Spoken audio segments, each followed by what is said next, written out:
hata sasa Bwana ametusaidia.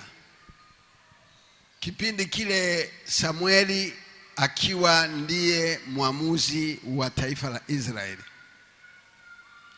Wafilisti waliwaonea Israeli na mkono wao ulikuwa juu ya Israeli, wakasogeza mipaka. Ile mipaka iliposogezwa, ina maana walikosa eneo la miliki yao. Ukiangalia kitabu cha Mwanzo sura ya 22 mstari wa 17, angalia hii ahadi.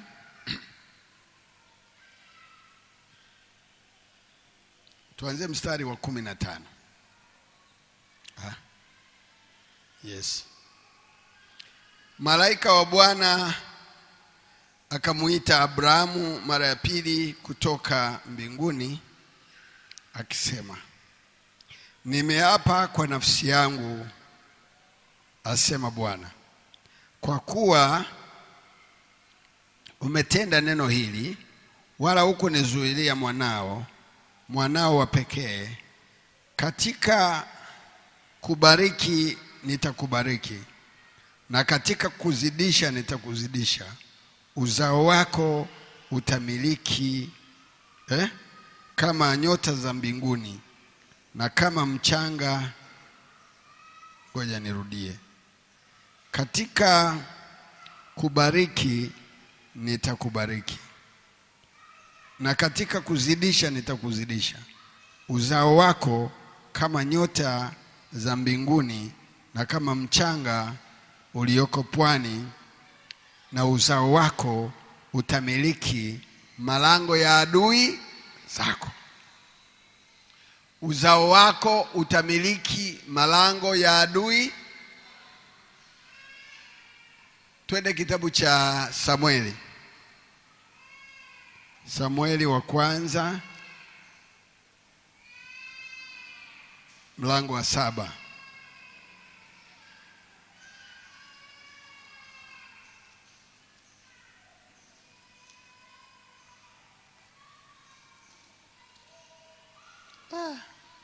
Ya kusafishia gari hivi. Hivi ya kusafishia, lakini nitatumia kwa muda, alafu nitakurudishia. Usijali, umefanya vizuri. 7. Ndipo Samueli 7:12. Ndipo Samueli akatoa jiwe na kumimina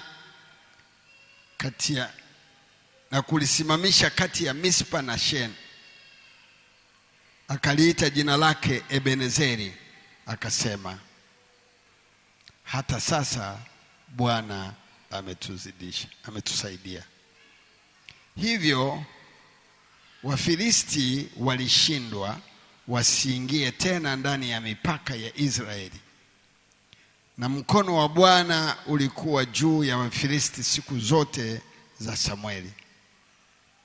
Nayo miji ile Wafilisti waliokuwa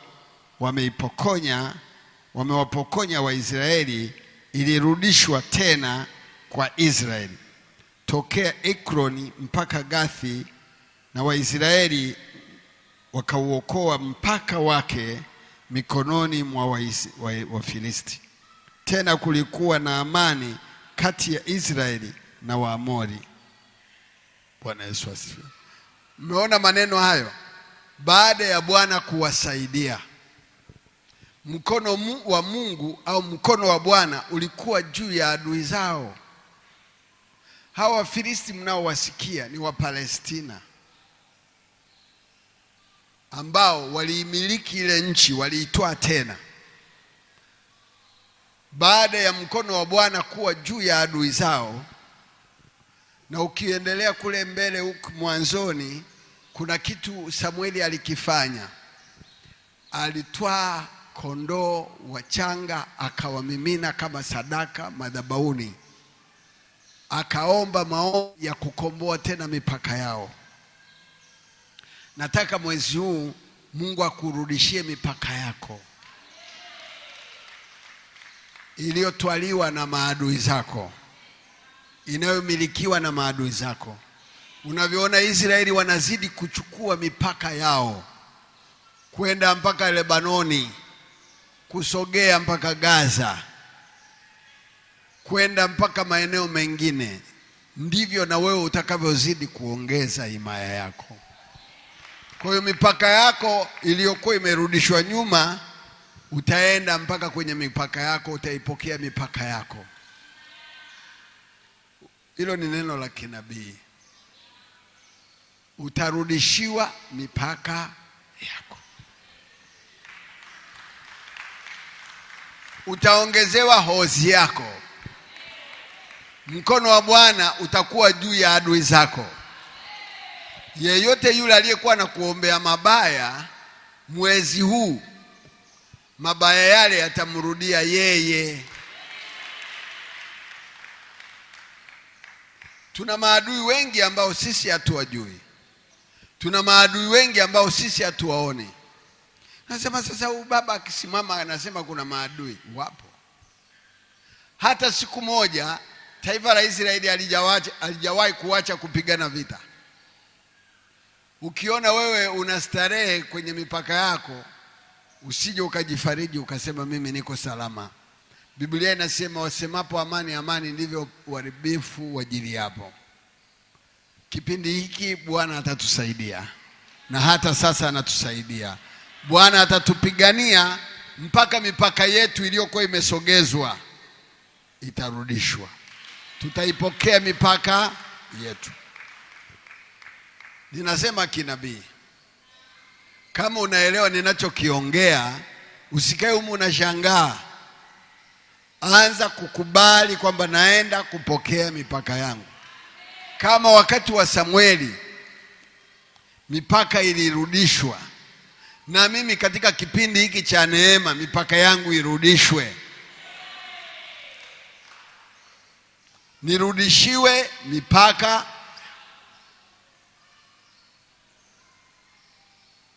Bwana Yesu asifiwe. Katika maisha ukiona wewe usemwi vibaya, hata siku hii hauko salama. Ukiona uchukiwi, hauko salama. Ukiona hujawahi kuishiwa, hauko salama. Ukiona udaiwi, hauko salama. Watu wanaogopa sana madeni, wanaogopa kudaiwa, wanaogopa kuchukiwa. Biblia inasema heri yenu ninyi mtakapochukiwa na kunenwa vibaya. Majina yenu yameandikwa wapi? Watu wanataka wakae kwenye kipande cha comfort zone, faraja tu. Amepata tatizo, aanze kuambiwa pole, jamani pole. Usipewe pole na usikubali pole. Ukiona mtu anakuambia pole, akupendi huyo. Niliwahi kuambia hivi, nilisoma kwenye kitabu cha Myahudi mmoja, alisema sisi Wayahudi hatuombi Mungu atupunguzie mizigo, hatuombi Mungu atupunguzie matatizo, hatuombi vita visimame. Tunaomba Mungu aongeze uwezo wa mabega kubeba matatizo, kushinda nini? Vita. Wewe ukikaa unasubiri kwenda mbinguni, mpendo, unajidanganya tu. Omba Mungu asipunguze adha kwenye maisha yako. Wacha yaje. Mungu anaonekana wakati wa dhiki. Mungu anaonekana wakati wa shida. Mungu anaonekana wakati wa matatizo. Mungu anaonekana wakati wa uhitaji. Mungu haonekani wakati umekula umeshiba. Hayuko Mungu wa namna ile. Mungu anaitwa Bwana wa vita. Bwana wa nini? Kila siku unahitaji kujua mashambulizi yanatoka wapi. Mungu akupe macho ya kujua maadui wako wapi. Wakati wao wanapanga, Mungu anaanza kuwashambulia. Hamtaki. Watu hapa wanaomba, Mungu nipe amani. Mungu unipe marafiki. Ni kweli tunaomba Mungu atupe watu sahihi. Lakini kukupa watu sahihi haina maana kwamba hautashambuliwa. Maana kinachopingwa ni mafanikio yako. Mungu atakupa mtu sahihi, alafu utapimwa kulingana na mafanikio yako.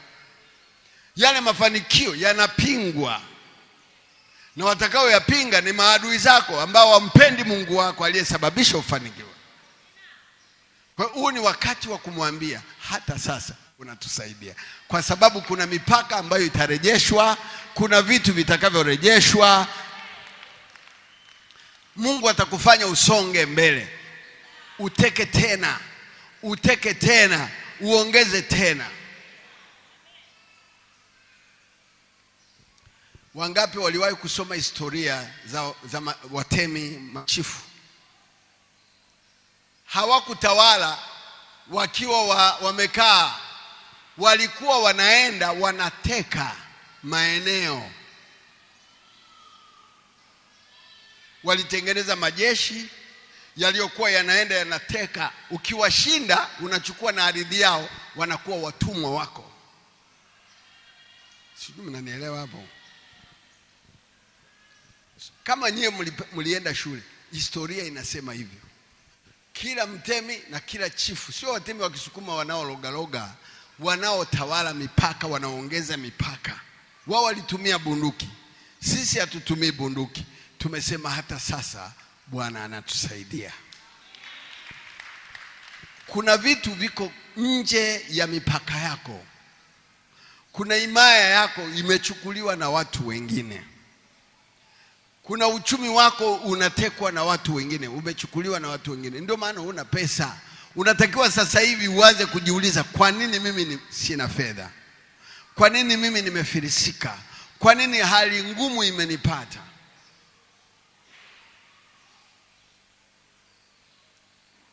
Ni kweli sio kweli? Kila mtu ukimgusa hapa, uchumi umekauka. Uchumi haukauki. Kuna Wafilisti waliouchukua. Wana wa Israeli walipigwa, mipaka yao ikasogezwa, ng'ombe zao zikachukuliwa, wake zao wakachukuliwa. Lakini Ebenezeri akawasaidia, kwa sababu kuna kitu walichokigundua wamekikosea. Kama kuna mahali umekosea, uchumi wako umekauka, jiangalie mara mbili. Nini kilichokatisha mfereji huu? Mifereji imekauka. Wameikausha Wafilisti wako. Biblia inasema njia za mtu zikimpendeza Bwana, naye umpatanisha na maadui zake. Tumeona pale baada ya Samueli kushinda, taifa likapatikana, mipaka ikasogezwa, wakarudishiwa mipaka yao, wakafanya mapatano na amani na Waamori. Ina maana Waamori waliokaa Jordan huko mpaka leo, taifa la Israeli alipiganagi na Waamori, alipiganagi na Wamoabu, alipiganagi tena na Waamoni. Walishafanya amani. Na wewe Mungu akufanyie amani, akufanyie amani. Yeye akufanyie amani na wale waliokuwa na kuchukia. Kwa njia zako zimpendeze nani? Akupatanishe na watu na maadui na uchumi. Unajua uchumi kama haujapatanishwa na wewe na Mungu, ina maana uchumi utabaki mbali. Bwana ametupigania.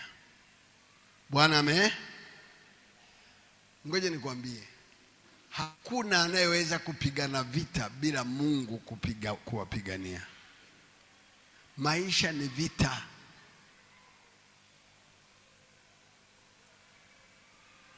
Kuna watu mliambiwa sijui mna nini, mna magonjwa moyo. Yaani si mlikuwa mnaambiwa? Mwingine unaambiwa una ukimwi, utakufa karibuni. Kilichoondoa hayo matatizo ni nini? Umejipatanisha na Mungu. Mungu akakuunganisha na uzima. Leo ni mzima. Hata sasa ametusaidia. Hata sasa Bwana amekupigania. Tunamhitaji Mungu zaidi wa kutupigania. Mimi huwa nampima Mungu kwenye mambo magumu sana. Na ninyi mpime Mungu kwenye mambo magumu. Usimpime Mungu wakati unaomba pesa. Na kuomba pesa ni ushirikina. Mungu naomba unipe pesa. Wewe mshirikina, wewe mchawi. Pesa haziombwi mpendwa. Unaweza ukaomba Mungu akupe kazi lakini sio pesa. Juzi niliwafundisha pesa ziko ndani yenu, hamjui. Sasa hivi mbona sizioni? Kweli utaziona. Uzione kwamba unazo. Na niliwapa mfano nikasema ukitaka kuwa na pesa, jaribu kukaa na wenye kula vitu vya gharama. Ishi maisha mazuri. Sio unalala kwenye mkeka unasema Bwana ananiona ananisaidia Ebenezeri. Hawezi kukusaidia ukiwa unalala kwenye mkeka. Anakusaidia na huku unatumia. Anakusaidia wakati huna. Na una vitu vya kufanya. Una miradi ya kufanya. Pesa huna lakini miradi ya kufanya inafanya. Si nimerudi? Uone kama hilo jengo halitaisha. Utashangaa siku moja limekamilika. Utasema baba huwa anatumiwa hela. Amna. Hata sasa Bwana anatusaidia. Tunataka Mungu anayetusaidia. Tunataka Mungu anayetupigania. Kuna mambo mengi ambayo tunakutana nayo. Tunalia kama kerengende. Mnamjua kerengende? Mnawajua kerengende? Ana mabawa hivi, alafu ana macho makubwa, alafu katumbo kadogo. Lakini ukisikia mlio wake utachoka. Sisi hatutaki kulialia. Hatutaki kupiga kelele. Tunataka kelele za kicheko. Ngoja mimi nikwambie, watu wengi wanawahi kufa kwa sababu wao wanayaogopa matatizo. Ukiona mtu anayeogopa shida au matatizo anawahi kufanyaje? Lakini mtu akisema mimi iwe na isiwe sifi leo. Kidonda hiki hakitaniua, ugonjwa huu hautaniua, maadui hawatanishinda, nitashinda kwa nguvu za Bwana. Unashangaa hilo nalo linapita. Nilishawaambia hivi, adui yako mpe muda, matatizo yape muda. Nilishawaambia. Ukikaa hapo unaanza kuwaza, sasa hili jaribu nitafanyaje? Litakuondoa. Hutakiwi kutafakari tatizo, unatakiwa kutafakari sauti ya Mungu inayosema hutakufa bali utaishi. Anasema upitapo katika maji mengi hayatakugharikisha, wala mto wa maji hautakuzamisha. Kwenye moto hauungui, kwenye mwali wa moto hauteketei. Tafakari maneno hayo. Huyu Mungu wa Israeli ambaye amewawezesha wale watu kutoka katika hali ya umaskini, kwenye kukosa, kwenye hamna, leo wanaongoza uchumi wa dunia. 2% duniani wanaongoza dunia. Dunia sasa hivi ni watu bilioni 6. Wao wako milioni 9.9.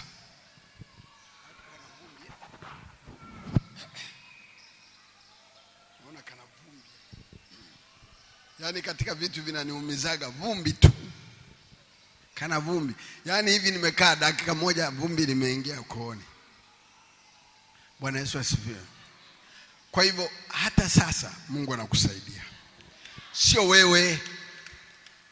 Kuwepo leo si kwa bahati. Ni Mungu alitaka uje uyasikie maneno haya.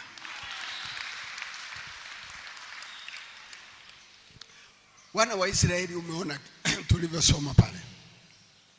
Na Mungu alimwambia Abrahamu kwamba kubariki nitakubariki, kuzidisha nitakuzidisha, na uzao wako utamiliki malango ya adui zako. Tunataka na watoto wetu wamiliki malango ya adui zetu, wasogeze mipaka ambayo wazazi wao hawakufika. Ombea sana watoto wetu, ombea watoto, ombea wamiliki malango.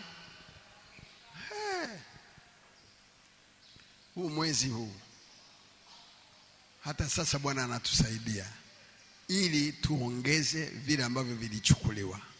Unajua, tunapoishi hatuishi kwenye haki yetu.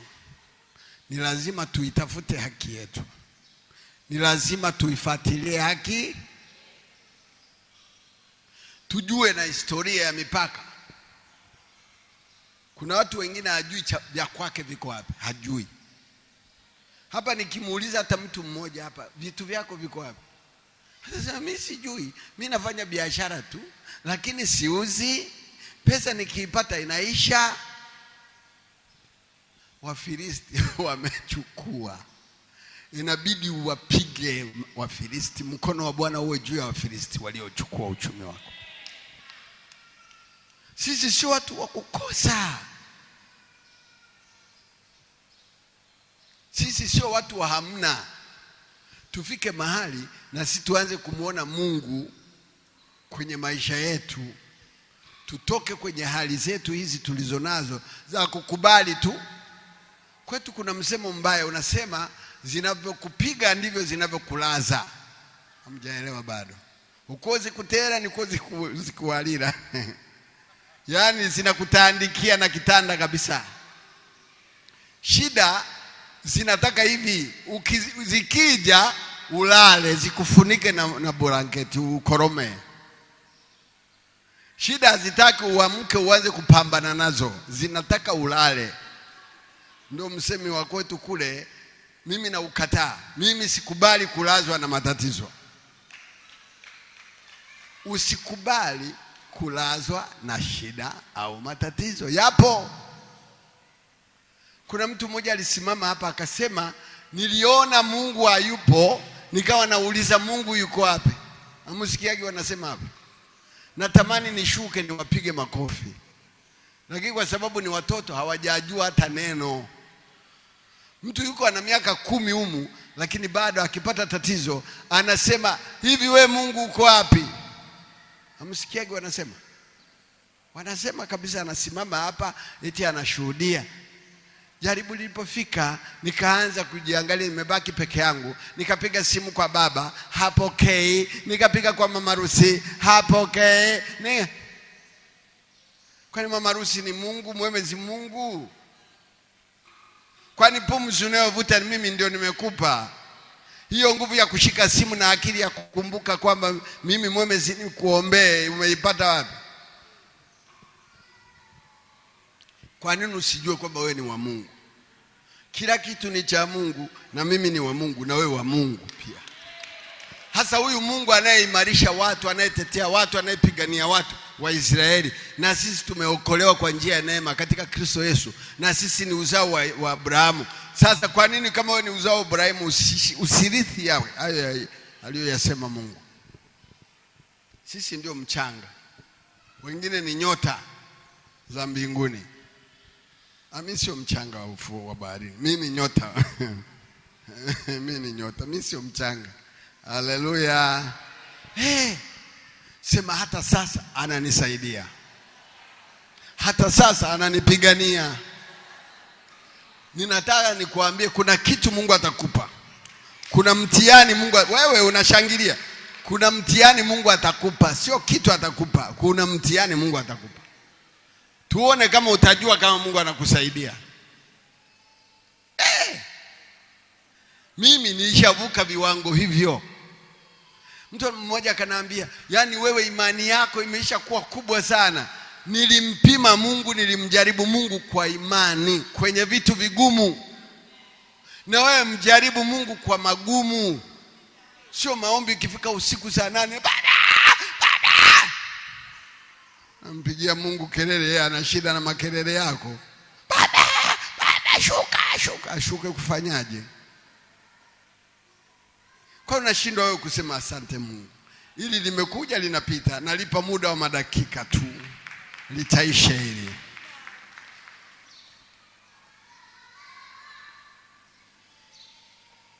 Kuna mtu mwingine akipigiwa simu na mdeni wake, tumbo linaanza kuunguruma na njia anabadilisha. Mimi napita hapo hapo. Kwani nikikulipa sizitaisha? Eti haziishagi? Mtu mmoja rafiki yangu alilipo milioni 240. Alikuwa afisa magereza. Miezi 6 hana hata shilingi. Sasa hivi anaishi kwenye nyumba ya kujengewa na binti yake. Binti yake. Fikiria, umepata milioni 240. Umenunua majumba, umenunua magari, ukafanya starehe zikaisha. Unarudi kwenda kumwambia mwanao, binti yangu, unaona ninazirika mwanzani. Kinua mgongo alisha kila kikaisha. Mimi sitakubali kujengewa na binti yangu. Hata mwanangu asinijenge, nitajenga mwenyewe. Nina uwezo wa kujenga tena. Na una uwezo wa kujenga tena. Mungu atapanua mipaka yako. Biblia haijasema Samueli alikuwa mzee wakati mipaka inapanuliwa, inaongezwa. Siku walipopokea mipaka yao, nchi ilikuwa na amani. Mungu akawapatanisha na adui zao. Na leo Mungu akupatanishe na adui zako. Ndani ya moyo wako uwe na amani. Ufanye kazi yako, ufanikiwe, na uzidi kuilinda mipaka yako. Linda mipaka yako. Hivi hapa unajiona wewe ulipo sasa hivi, siko uliko. Na siko uliko takiwa kuwa. Unatakiwa kwenye mipaka. Ukianza kuona watu wanajikomba, wananunua, nasema yeye wanajikomba, ndio maana yake. Kwa sababu kama wewe sio mchungaji wako, unamnunulia vitu kama hivi, utasema Mungu ameguswa. Unajua kuna vibali vya ajabu ndani ya mtu. Mimi nikienda popote nitapendwa tu. Nawaambia ukweli. Nafanyaje? Napendwa tu. Pendwa. Unatakiwa na wewe uwe na damu inayovutia watu, inayogusa maisha ya watu. Yaani mtu akikuona anaanza kucheka tu. Kashinda na mahuzuni yake, akikuona tu meno out. Usiwe na damu ya kunguni. Na leo nitaombea wenye damu za kunguni leo ziishe. Mungu awape damu ya kuna watu wana damu ya kunguni. Anaweza akashinda asubuhi mpaka asubuhi hajatumiwa hata 1000, hata kusalimiwa. Hiyo sio damu ya kunguni.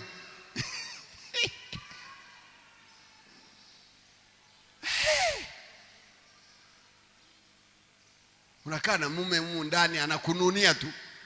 Wala ujiulizi mbona anichekei hata aniche. Juzi niliwafundisha pale kanisani. Nikaambia hivi, kumkumbatia mke wako ni dawa. Maziwa yatatoka mpendo, utakunywa maziwa. Mnaamka kama manguruwe tu. Waliwahi kuona nguruwe anasalimia? Sasa akamng'ata hata mtoto wake, kisa wanagombea pumba, hajazileta Kumbatia. Wangapi wamewahi kukumbatiwa? Tuseme ukweli, mama Rusi, baba mkwe amekukumbatia. Mwambie ukiamka asubuhi sio naacha kunikumbatia. Mwambie hivyo hivyo. Mwambie baba kasema, huo unanikumbatia maziwa yanatoka sana. Na akikukumbatia siku anaenda kuuza dhahabu kule. Na akiuza aniletee na hela mimi. Mwambie hivyo hivyo. Mungu mnawakumbatia wake zenu wapendwa. Hamwezi kupata hela, unaondoka nyumbani kama umefukuzwa. Kumbatia mke wako. Kama ananuka kikwapa, kamletee ile dora niliwaletea hapa nikawafundisha. Unamwambia baba, wewe unatumia haka. Akifanya hivi, akifanya unasikia harufu nzuri. Au sio? Akikukumbatia mara mbili ukasikia kajoto, unamwambia nenda kwa amani baba. Mungu akuonekanie. Tayari. Pamoja na Bwana kutusaidia na akili iwepe itumike ya kugusa maisha ya mtu. Mguse huyu mtu kwa upendo. Kama akukumbatie, mwambie baba, njoo, usiondoke bila na kitu cha kukuambia. Mwa. Hii imeisha. Unashangaa baba akirudi jioni. Mama Abera leo. Yaani huko kazini mambo yalikuwa mazuri huko. Anasema upendo usitiri wingi wa nini? Unashangaa milango imefunguka. Jioni sasa. Karabaye karabelele. Karabeleye. Na anakutomesha tengeneza chakula shasha. Naambia kazi niliyofanya asubuhi. Ukifika moyo hakuna cha makelele. Mwanaume kushinda anacheza bao, puru, sijui nini zile. Zinaitwaje zile? Nimekula bibi na bwana. Karata kwenda kucheza makarata. Haipo nyumbani. Utafikiri umemloga. Yuko kwenye kitenge. Hata sasa Bwana anatusaidia. Lakini inatakiwa utumie nini? Watu wameshindwa kukaa na wake zao kwa sababu ya kukosa akili.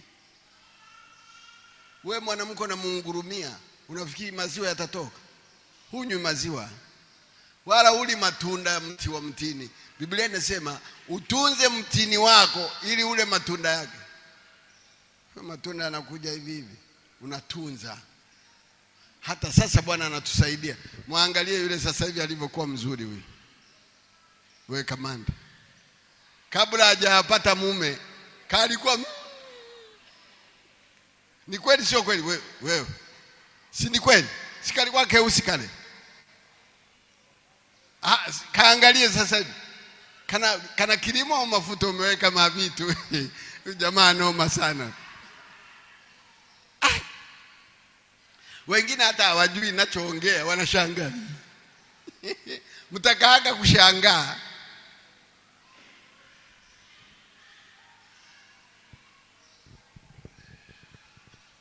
Damu zikipatana wapenda.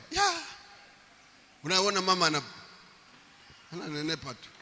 Na nyie damu zenu zikipatana na mimi mtafanikiwa. Yaani hivi mnatakiwa mpatane na mimi. Mimi nikisafiri kule nasema Mungu huko watoto wangu wale washibe, walale waamke wakiwa wazima, wakienda kazini wafanikiwe. Amina. Na ukipata utume hela, sio na kubariki halafu unakula peke yako. Kuna lingine sasa hivi limekuwa jeu, linapata hela, kazi ni kutuma kwenye mtandao. Nimemwambia wewe unaniangusha. Sisi tukifanikiwa wao hatujiposti. Unashindwa na jiposti, watakurushia mishale. Unafikiri una mtu anapenda mafanikio yako? Mafanikio hayanyeshwi. Wewe unaona matendo tu. Unaona nini? Matendo. Hata sasa Mungu akusaidie. Jua ulipo sasa.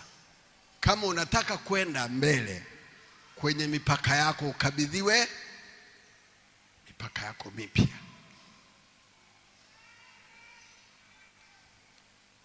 Halo? Mkabidhiwe nini? Mipaka mipya. Kama ulikuwa unafanya kidogo, Mungu akuongeze ufanye zaidi. Kama ulikuwa unakula kidogo, ule ushibe zaidi. Kama kulikuwa hakuna mafanikio nyumbani, yaanze kuonekana. Kwa sababu Mungu anapokusaidia, maana yake amekurejesha kwenye mipaka yako ya awali. Hakuna mahali anasema amelaaniwa mtu yule asogezaye mpaka wa jirani yake. Mipaka yako lazima irudi ili yule aliyekuwa ameichukua alaaniwe. Tamani sana kuishi maisha yanayompendeza Mungu. Nawaambiaga kila siku, maisha yanayompendeza Mungu ni baraka. Ni baraka. Ukiona mtu ana chuki, ataishi maisha magumu sana. Maisha, kunjua moyo wako. Kunjua. Mungu hawezi kukupa mipaka kama uijui ilipo. Lazima ujue mipaka yako iko wapi.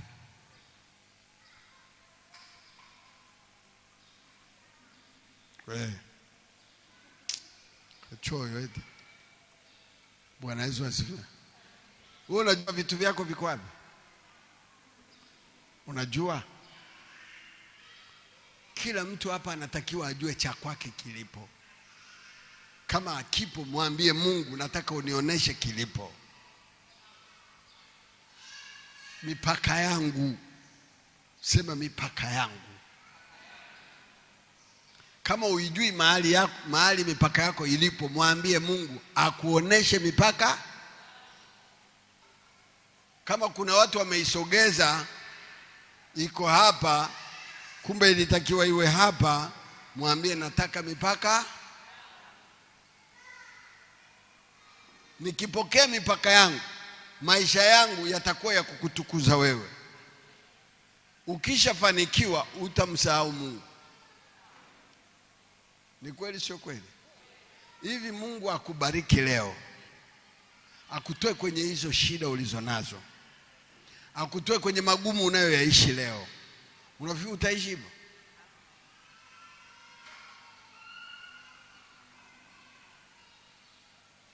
Niliwahi kufundisha nikasema, usile visivyolika, usinywe visivyonyweka, usilale mahali pasipolalika. Unajua kuna mtu anaishi mahali ambako sio kwake. Usiishi mahali ambako sio kwako. Dai mahali pako.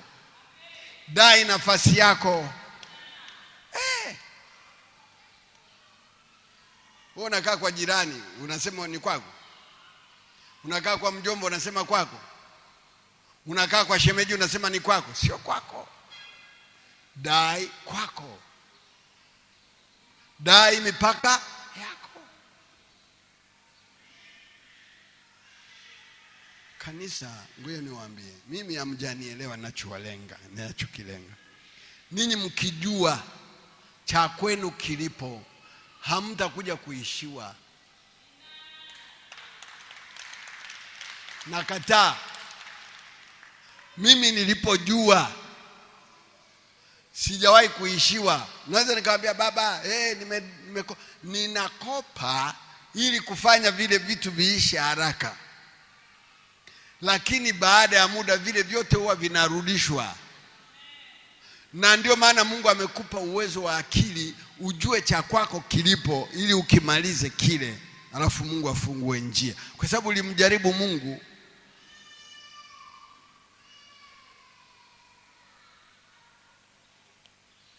Watu wengi wanapenda sana muujiza. Watu wengi wanapenda nini? Kumbe muujiza ni kutoa. Mtu yeyote mtoaji huwa aishiwi. Nyinyi wakina mama mnaishiwaga? Si mnatoaga? Mnaishiwa au hamuishiwi? Mjawahi kuishiwa?